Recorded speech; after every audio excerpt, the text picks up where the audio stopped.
Assalamualaikum warahmatullahi wabarakatuh. Sahabat misteri yang budiman, selamat berjumpa kembali di channel 1001 Misteri.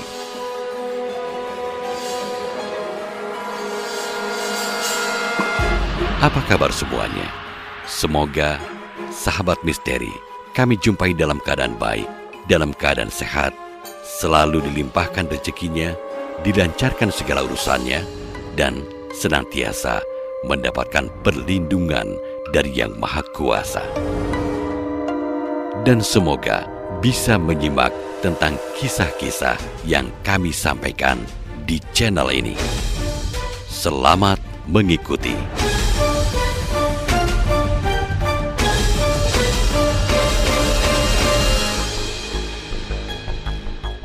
Para pecinta misteri yang budiman, pada kesempatan kali ini kami akan menghadirkan sebuah kisah berjudul Terjebak di Pulau Hantu.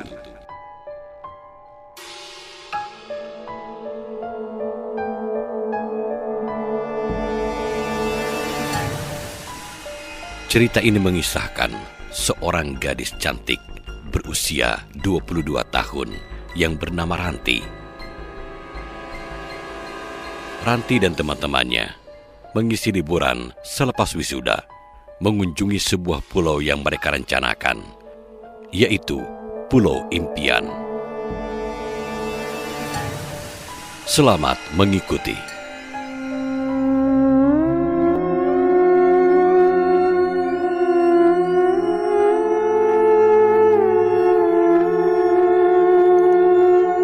Diawali pada hari Minggu pagi. Ponselku berdering sekitar pukul 7. Setelah kulihat, ternyata itu adalah pesan dari Abin. Selamat pagi, jangan lupa ya, hari ini kita punya jadwal spesial loh. Hah? Yaitu jalan-jalan. Pulau Impian sudah di depan mata. Pukul 8 nanti, semuanya sudah ngumpul di bandara ya.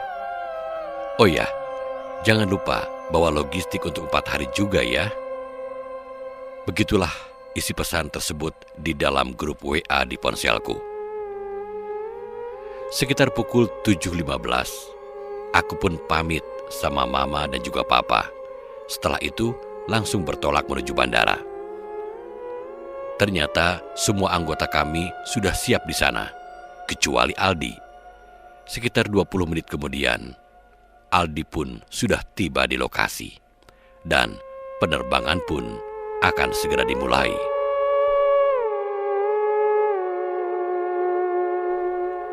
Sekitar 1 jam lebih di udara, akhirnya pesawat pun berhasil mendarat dengan mulus. Selanjutnya, akan diteruskan lagi dengan mobil menuju pantai. Perjalanan menaiki mobil dari bandara ke pantai menghabiskan waktu sekitar 4 jam perjalanan. Karena jaraknya pun cukup jauh dan terpencil dari kota.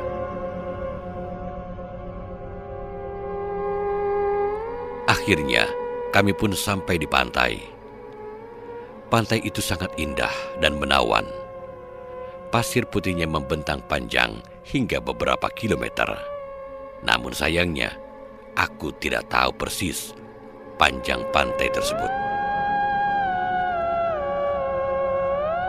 Di pantai tersebut terdapat pohon-pohon pinus yang berjajar rapi. Namun, tidak ada satupun perahu nelayan yang nampak terparkir di tepi, kecuali hanya di sekitar dermaga. Di sana ada sekitar 10-13 kapal kecil yang tertambat. Dari dermaga itulah tempat kami membeli tiket untuk berangkat ke pulau tujuan kami, yaitu Pulau Impian, kata Abin. Aku tidak tahu apakah nama asli dari pulau tersebut. Mendengar Abin yang bilang Pulau Impian, ya, mau tidak mau aku juga ikut menyebutnya Pulau Impian. Pantai di sana cukup indah dan menawan. Hingga aku pun sampai berpendapat bahwa pantai itu masuk ke dalam daftar pantai favorit di dalam buku harianku. Aku menyebutnya pantai salju karena pasirnya putih dan bersih. Namun, ada yang sedikit mengganjal di hatiku. Entah kenapa, tidak ada satupun turis yang terlihat di sepanjang pantai. Padahal, setiap ada pantai yang indah dan bagus, pasti hampir semuanya ada turis yang datang. Namun, tidak beberapa lama kemudian, pertanyaanku itu segera menghilang setelah kapal yang kami tumpangi mulai bertolak ke dalam lautan.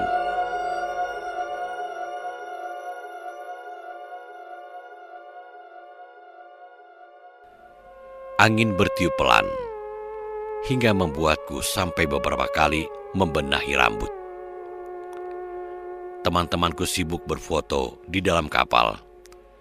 Hanya aku dan Aldi yang memilih untuk memencilkan diri, karena aku sibuk menggoreskan pena di buku harianku, sementara Aldi sibuk berbincang dengan Pak Sopir dan dua temannya.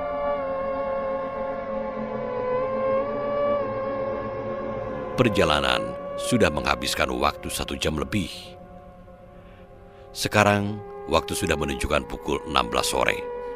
Tinggal 2 jam lagi, maka sunset akan segera menampakkan wajahnya. Begitulah gemingku dalam hati seraya menutup buku harianku.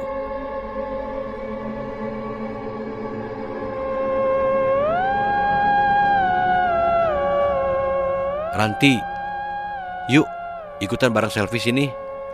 Mela berseru riang memanggilku. "Aldi, kamu juga. Ayo sini." Duh, kalian berdua ini setiap jalan-jalan pasti sukanya menyendiri. Jangan-jangan jodoh ya. Semua teman-temanku juga ikut bersorak, tertawa riang. Dan begitulah Mela. Dia suka ceplas-ceplos tidak karuan. Sekitar pukul 17.20 sore, akhirnya kapal kami pun berlabuh di sebuah pulau yang indah. Benar kata Abin, pulau ini adalah Pulau Impian.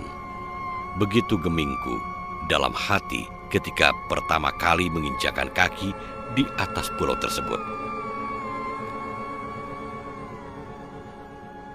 Pantai yang ada di pulau ini sepertinya 2 kali lipat jauh lebih indah dibandingkan dengan pantai yang telah kuberi nama Pantai Salju.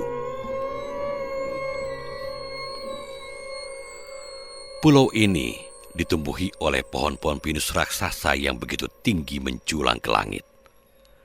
Pantainya bersih, tidak ada sampah plastik yang terlihat. Pantai ini seakan dirawat dan dijaga dengan baik. Airnya jernih. Berbagai jenis ikan nampak jelas berkeliaran di sekitar terumbu karang.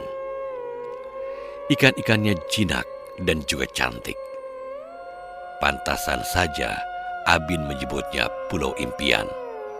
Tidak salah lagi, itu adalah nama yang tepat untuk pulau ini. Setelah mengantarkan kami, sopir kapal meninggalkan nomor teleponnya kepada Aldi. Beliau juga meninggalkan sedikit pesan. Tolong, jangan kalian lakukan hal-hal aneh yang di luar batas, karena tempat ini sedikit berbahaya dan angker. Beliau pun melambaikan tangannya kepada kami. Selamat berlibur ya. Semoga liburannya menyenangkan. Sampai jumpa lagi 4 hari yang akan datang di jam yang sama. Begitulah kata beliau sambil tersenyum manis seraya bertolak kembali menuju daratan. Kami pun tidak kalah hangatnya menyambut ucapan selamat tersebut.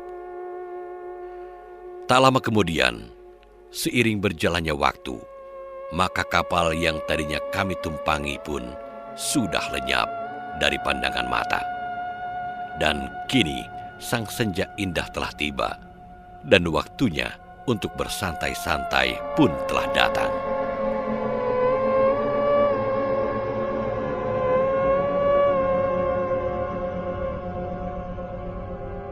Di kaki langit barat, warna jingga membahana indah. bergores-gores seakan terlihat seperti lukisan seniman klasik. Burung-burung berterbangan di langit. Sepertinya mereka akan pulang menuju sarang. Namun, ada pula yang malah keluar. Ratusan dan bahkan ribuan kelelawar terlihat mulai berkeliaran memadati langit. Mereka berkeliaran ke sana kemari mencari makanan. Nuansa senja di Pulau Impian tersebut terasa begitu mengesankan.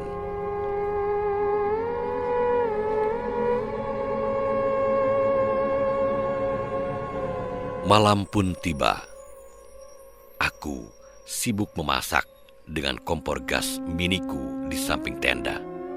Sementara 3 orang temanku yang lain, yaitu Mela, Abin, dan Raisya, sibuk mendendangkan lagu dengan gitar. Aldi malah berputar-putar dengan senternya. Dia terlihat berjalan ke sana kemari, kemudian berjalan ke dalam hutan yang berjarak sekitar 30 meter dari tenda. Sementara Ani sibuk membantuku memasak.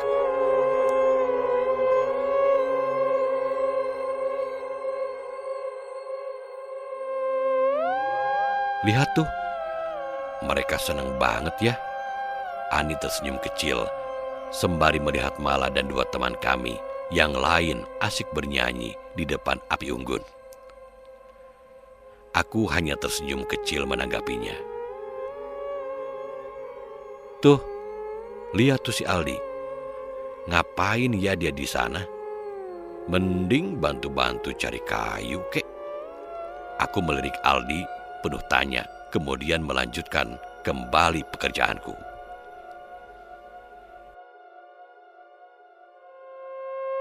Kira-kira 10 menit kemudian, tiba-tiba si Aldi muncul lagi dari hutan.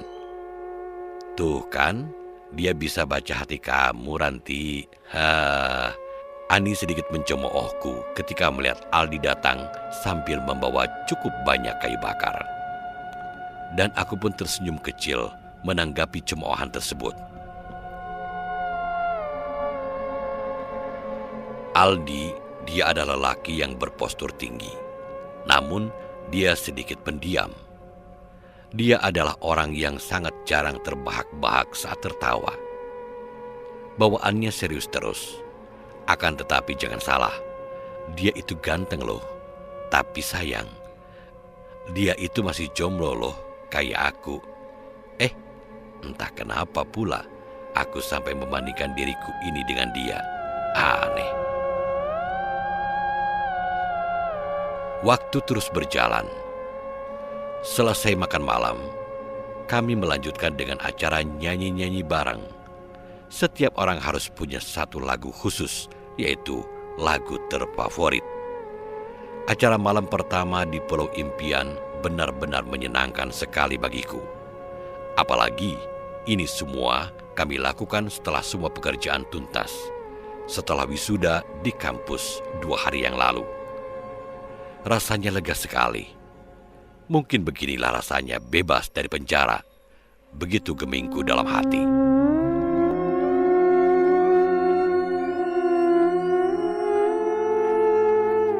Jam sudah menunjukkan pukul 00.34 malam atau jam setengah 1 malam. Rasa kantuk pun mulai membubarkan kami semua. Aku dan Ani tidur dalam satu tenda. Sementara Mela dan Raisya tidur dalam tenda yang lain. Juga Abin dan Aldi. Kami tidur dalam 3 tenda yang hanya berjarak sekitar 3 meter. Kami pun tertidur pulas. Beberapa jam kemudian, entah kenapa, aku tiba-tiba saja terbangun dari tidur. Kulihat jam sudah menunjukkan hampir pukul 3 pagi. Lalu kemudian, aku kembali memejamkan mata untuk tidur. Beberapa menit kemudian, ketika aku hampir saja benar-benar tertidur, tiba-tiba saja aku terbangun kembali setelah mendengar ada suara aneh yang entah dari mana asalnya. Sekilas, suara itu terdengar seperti orang yang sedang memukul besi. Namun, aku tidak bisa memastikannya lebih jelas lagi, karena suara tersebut bercampur dengan suara ombak dan angin malam yang bertiup sedikit kencang. Aku memutuskan untuk kembali tidur. Namun, beberapa saat kemudian, aku pun kembali terbangun dari tidur. Kali ini, ada bunyi suara lain yang lebih jelas terdengar daripada suara yang pertama tadi kudengar. Aku masih memasang telinga untuk mendengarkannya lebih jelas. Suara itu terdengar seperti suara orang yang sedang berbisik-bisik. Akan tetapi, aku tidak tahu apa yang sedang mereka bicarakan. Aku masih diam di tempat untuk mendengarkannya lebih jelas. Barangkali saja itu adalah suara teman-temanku yang berada di tenda sebelah. Dan aku pun mulai merinding setelah menyadari bahwa suara tersebut bukanlah suara teman-temanku.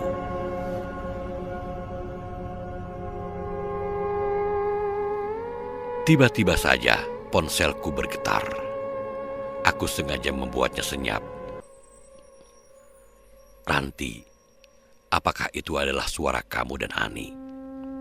Pesan itu dikirim oleh Aldi. Aku sedikit berseru lega dalam hati. Ternyata Aldi masih terbangun. Bukan, itu bukan kami. Ani masih tidur. Aku tidak tahu itu suara siapa. Aku takut. Kemudian pesan itu langsung aku kirimkan ke Aldi. Beberapa detik kemudian, oke, baiklah, kamu jangan takut lagi ya. Tolong bangunin Ani pelan-pelan. Jangan nyalakan lampu. Dan jangan sampai Ani jadi panik dan takut. Oke? Oke. Begitu balasku singkat. Aku langsung membangunkan Ani. Dan syukur dia tidak terkejut.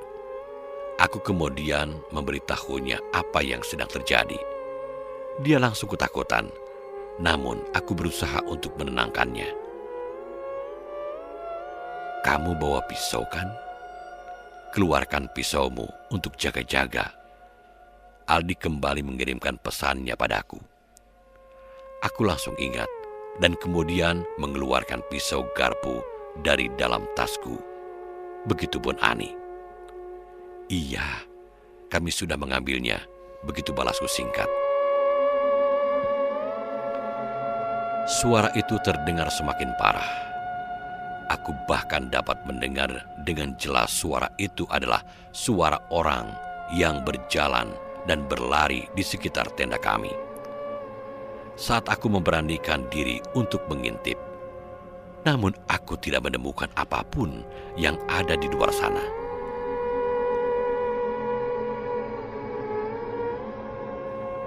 Jangan keluar dari tenda sebelum pagi, oke? Seperti apapun bunyi yang kamu dengar, kamu jangan keluar, oke? Begitulah isi pesan singkat Aldi kepadaku. Aku hanya membalasnya dengan kata oke. Waktu pun terus berjalan. Ada bermacam suara yang kudengar di luar. Bahkan suara itu terdengar seperti orang yang sedang mengotak-atik piring dan kemudian membenturkannya satu sama lain. Aku dan Ani hanya bisa mendekam di dalam tenda menahan takut. Ani bahkan sampai menangis mendengarnya. Rasa takut, cemas, dan khawatir bercampur hebat mengguncang jantungku. Sesekali suara itu terdengar seperti orang yang sedang tertawa lepas. Bunyi tawanya mengerikan sekali. Beberapa jam kemudian, suara-suara itu pun mulai berangsur-angsur lenyap dan akhirnya pun menghilang, tersapu angin pagi yang bertiup.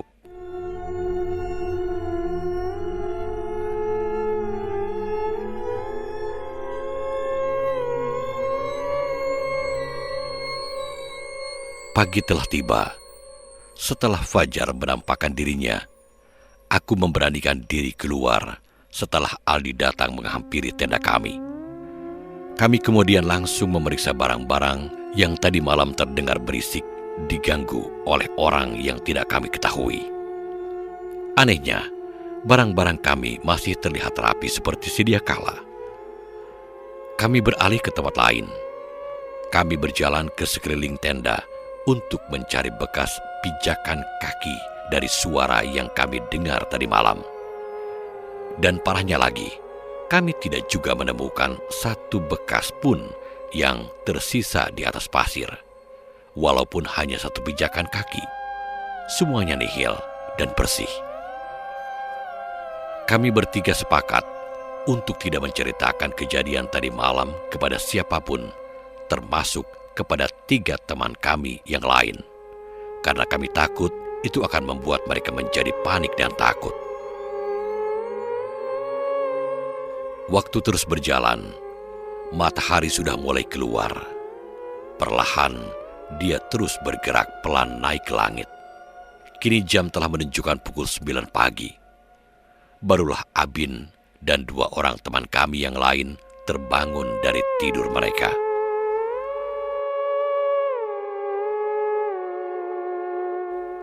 Tumben, kalian bertiga udah bangun duluan. Biasanya kesiangan terus. Abin berseru menyapa kami dari balik pintu tenda. Sedangkan Mela dan Risha sibuk mencuci muka. Setelah itu, kami pun melanjutkan dengan sarapan pagi. Kejadian semalam masih terlintas di dalam benakku, sehingga membuat aku dan Ani sering melamun dan berbisik saling bertanya-tanya mengenai kejadian yang terjadi tadi malam. Akan tetapi, Aldi sering memberikan kode untuk menegur kami agar tidak lagi membahas kejadian tersebut. Sepertinya dia takut Abin, Mela, dan juga Risha tahu. Karena kalau mereka tahu, pastilah menjadi panik dan takut untuk tinggal di pulau tersebut.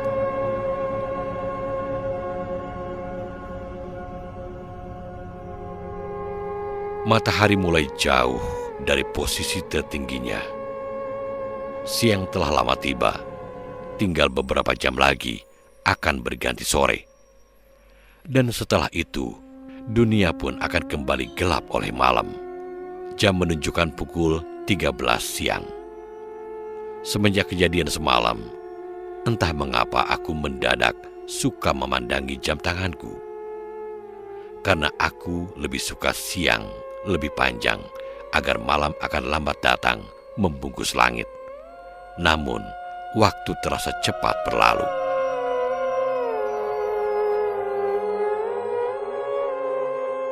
Kami menghabiskan hari kedua kami di pulau tersebut dengan berfoto, membuat beberapa video sinematik menggunakan kamera. Tak ketinggalan juga, kami membuat video vlog di pulau tersebut untuk mengabadikan momen liburan kami.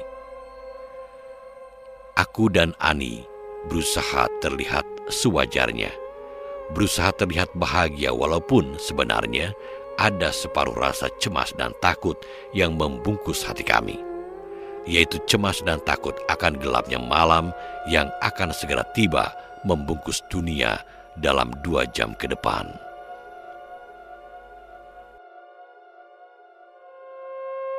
Udah, jangan dipikirin. Dimanapun, pasti yang namanya makhluk halus itu ada.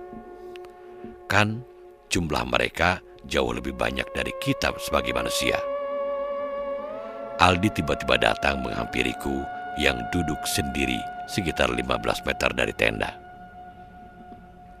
Aku segera memasang muka datar, seolah tak memikirkan kejadian tersebut lagi. Iya sih, tapi aku heran. Kok suara itu banyak banget? Malahan sudah hampir terdengar seperti pasar malam.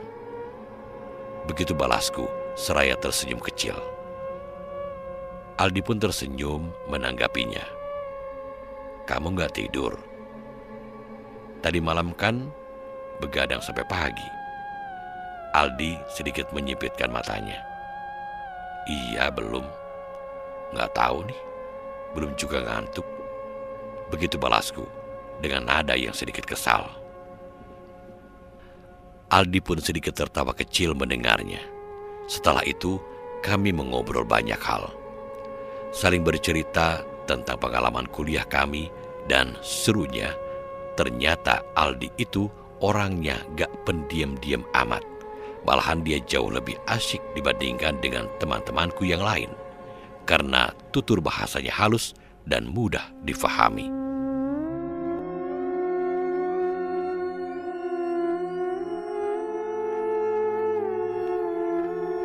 Keasikan ngobrol tak terasa, kini senja pun telah tiba. Namun, ada yang berbeda di sore tersebut. Senja tak terlihat mewah seperti kemarin, karena awan tebal menghalangi cahayanya. Sepertinya malam ini hujan akan turun, begitulah geminggu.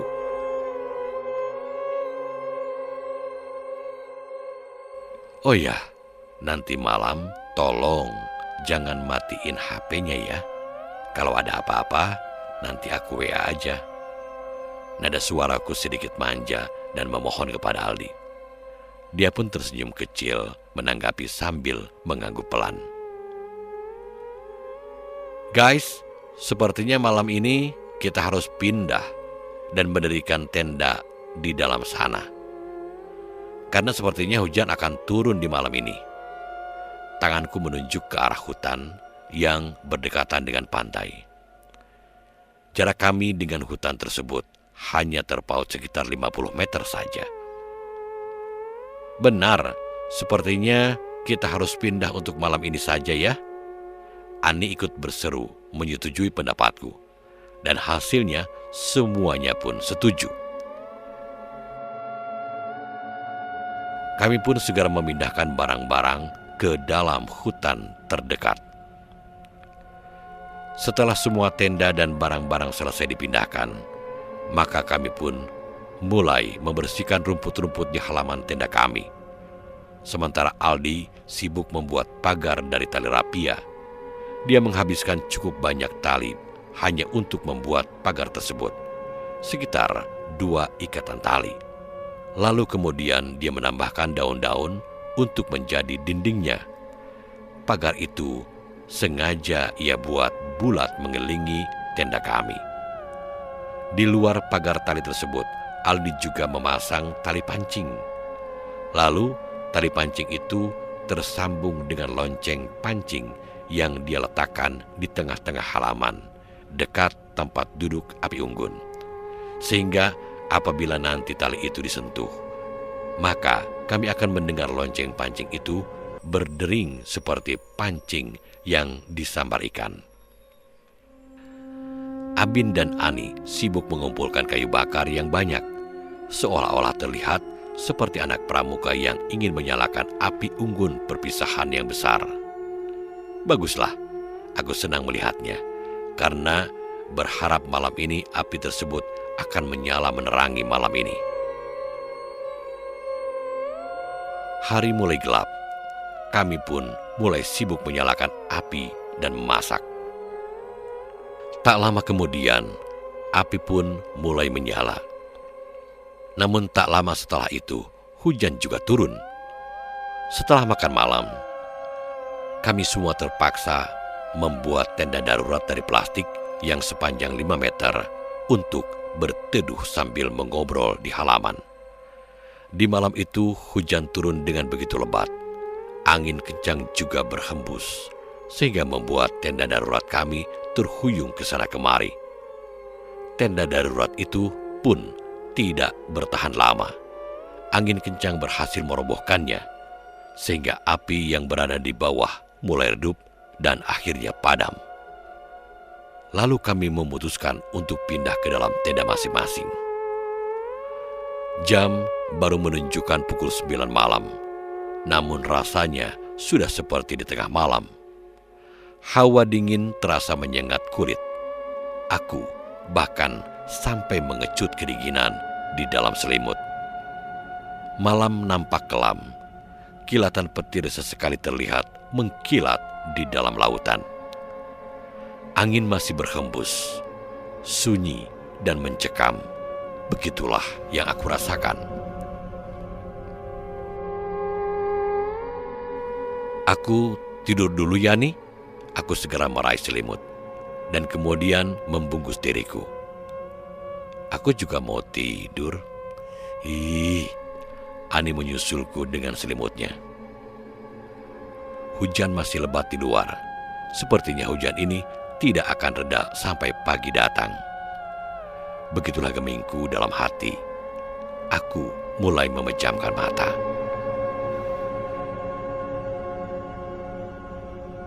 Akan tetapi, tiba-tiba saja hujan mendadak reda. Aku sedikit penasaran untuk memastikan. Segera ku bangun dan duduk untuk memasang telinga. Iya, sudah reda. Begitu gemingku dalam hati. Guys, hujannya udah reda. Keluar yuk. Abin berseru dari balik tendanya. Yeay, ayo. Mela pun menyahut dengan nada senang. Ani masih tertidur. Aku segera bangun dan keluar tenda mengenakan jaket. Abin, Aldi, dan 2 orang temanku yang lain juga mulai keluar. Kulihat jam, sudah pukul 12 malam. Aneh, biasanya jam sekarang adalah jam biasa kami pamit tidur. Namun sekarang justru terbalik.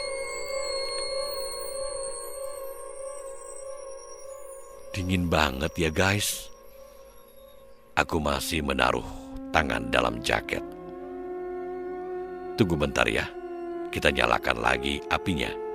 Aldi mulai mengatur posisi kayu bakar dan kemudian meniup bara yang masih tersisa. Aku sibuk menerawang ke sekeliling pantai dengan senterku. Setelah itu, beranjak ke dalam hutan. Kabut malam sudah turun. Kelihatannya mengerikan sekali. Seperti nuansa kabut yang ada di film horor. Namun, aku cepat-cepat menyingkirkan pikiran tersebut. Sejauh ini, tidak ada yang aneh dan janggal menurutku. Tidak ada suara keributan orang asing seperti tadi malam. Kini aku merasa sedikit lega.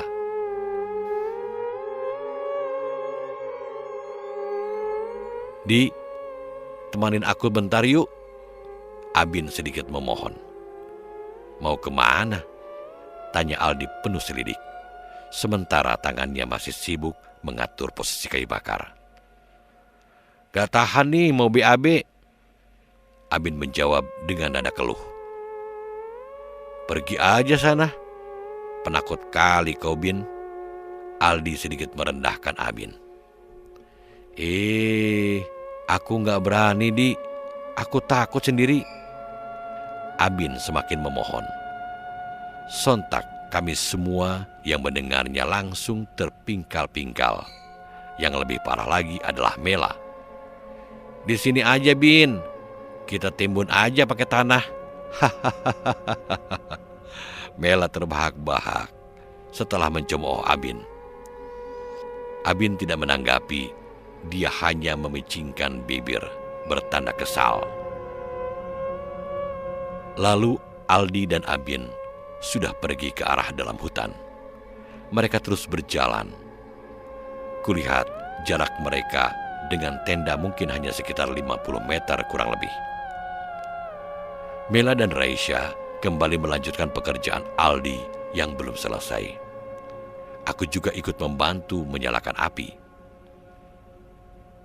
Ani, mana Ran? Tanya Reisha pelan. Tuh, dia masih tidur di tenda. Kenapa nggak dibangunin aja?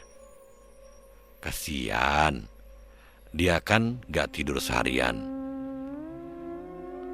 Aku sibuk meniup api, dan akhirnya api itu pun berhasil menyala. Abin, Abin, mau kemana kau? Aldi berteriak ke dalam hutan. Kemudian dia segera berlari ke dalam hutan. Kami yang mendengarnya langsung bingung. Ada apa? Begitulah tanyaku. Ranti, Mel, ayo sini. Abin tiba-tiba lari ke hutan. Gak tahu kenapa. Aldi berteriak dari kejauhan sambil berlari. Kami segera bangun dari tempat duduk dan kaget. Ran, cepat bangunin Ani, cepat. Mela mendesakku. Aku langsung bergegas ke dalam tenda untuk membangunkan Ani. Ani sudah bangun. Dia panik. Aku takut, Ran. Ani memeluk erat. Gak usah takut nih, semua akan baik-baik saja kok. Aku memeluknya erat, menenangkannya. Setelah mengambil senter di tenda, kami segera berlari ke hutan untuk mencari Abin dan Aldi. Jejak Aldi hampir lenyap, namun kami masih bisa melihat ada sedikit cahaya senternya dari balik celah-celah dedaunan. Aldi, tunggu kami! Mela berteriak memanggil Aldi. Ayo cepat, Abin sudah jauh nih. Cepat! Aldi berseru dari kejauhan. Setelah itu dia kembali berlari. Kami semakin mempercepat langkah ke depan. Aldi terlalu cepat. Kami kehilangan jejaknya. Kini kami sudah berada di tengah hutan. Kami tidak tahu harus berjalan kemana. Ih, takut. Ani menangis sambil menggenggam tanganku. Gak usah takut, tenang aja ya. Aku berusaha untuk menenangkannya. Jangan sampai kita berempat juga berpisah ya. Kita harus tetap bersama, apapun yang akan terjadi. Aku mengingatkan Mela dan Reisha. Mereka pun membalasnya dengan anggukan setuju. Kami terus berjalan ke dalam hutan. Kabut tebal berkeliaran di mana-mana. Cahaya senter kami tidak bisa bekerja maksimal, terhalang oleh kabut malam. Entah suara burung apa itu yang kami dengar. Burung itu pun bunyinya hanya sesekali saja. Dan suara burung itu terdengar sekitar 20 detik sekali. Yang lebih parahnya lagi, saat itu hujan pun kembali turun mengguyur tanah. Kami berempat terus berjalan menembus gelap dan kabut. Pohon-pohon besar tumbuh di mana-mana. Di dalam hati kami tersimpan rasa takut dan cemas yang menggunung. Kita cari mereka besok aja yuk. Sekarang masih gelap, hujan. Hujan juga sudah turun. Lebih baik kita menunggu di tenda aja. Reisha mulai mengeluh. Sepertinya Ani juga setuju dengan pendapat tersebut. Namun kami sudah terlalu jauh ke dalam hutan. Kami sudah tidak tahu lagi di manakah jalan untuk kembali ke pantai. Kabut membuat kami terjebak. Aldi dan Abin sudah menghilang entah kemana. Aku sempat menyesal dalam hati. Lebih baik aku tidak bangun dan tidur nyenyak di tenda kalau tahu begini. Begitu gumamku dalam hati. Waktu sudah menunjukkan pukul 2 malam. Kami masih terjebak dalam kabut yang tebal. Jangan bergerak. Tiba-tiba Ani berseru setengah berbisik. Tatapan matanya masih tertuju ke depan, ke dalam gelap di sela-sela pepohonan rimbun. Ada apa nih? Aku bertanya pelan, setengah penasaran. Ada yang tidak beres di sini. Ayo kita pergi, cepat. Ani memberontak ketakutan. Sepertinya ada sesuatu yang ia lihat di balik pohon dan semak-semak di depan. Namun kami menahannya. Ani tiba-tiba menangis seperti anak kecil yang takut nonton film hantu. Di sana berdiri menatap kita semua. Ani mendayu sambil mengarahkan telunjuknya ke depan. Pada saat itu juga, tiba-tiba sekujur bulu romaku ini langsung berdiri. Jantungku berdegup kencang. Entah kenapa tiba-tiba saja aku diserang oleh rasa takut dan ngeri yang dahsyat. Mela yang biasanya berani, kini mulai menarik diri ke belakang. Begitupun dengan Reisha. Di mana nih? Resya berbisik setengah cemas. Di sana. Ani hanya mengarahkan telunjuk tanpa mau menoleh. Tubuhnya besaran, dia berbulu. Ani menangis dalam pelukanku. Mendengar kata tersebut, kami semua langsung mundur ke belakang. Aku sempat menyorotkan senterku ke sana. Namun, aku tidak melihat apapun selain daripada kabut dan pohon-pohon yang rindang.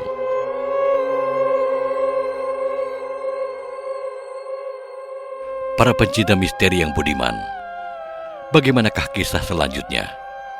Bagaimana pula dengan nasib Aldi dan Abim?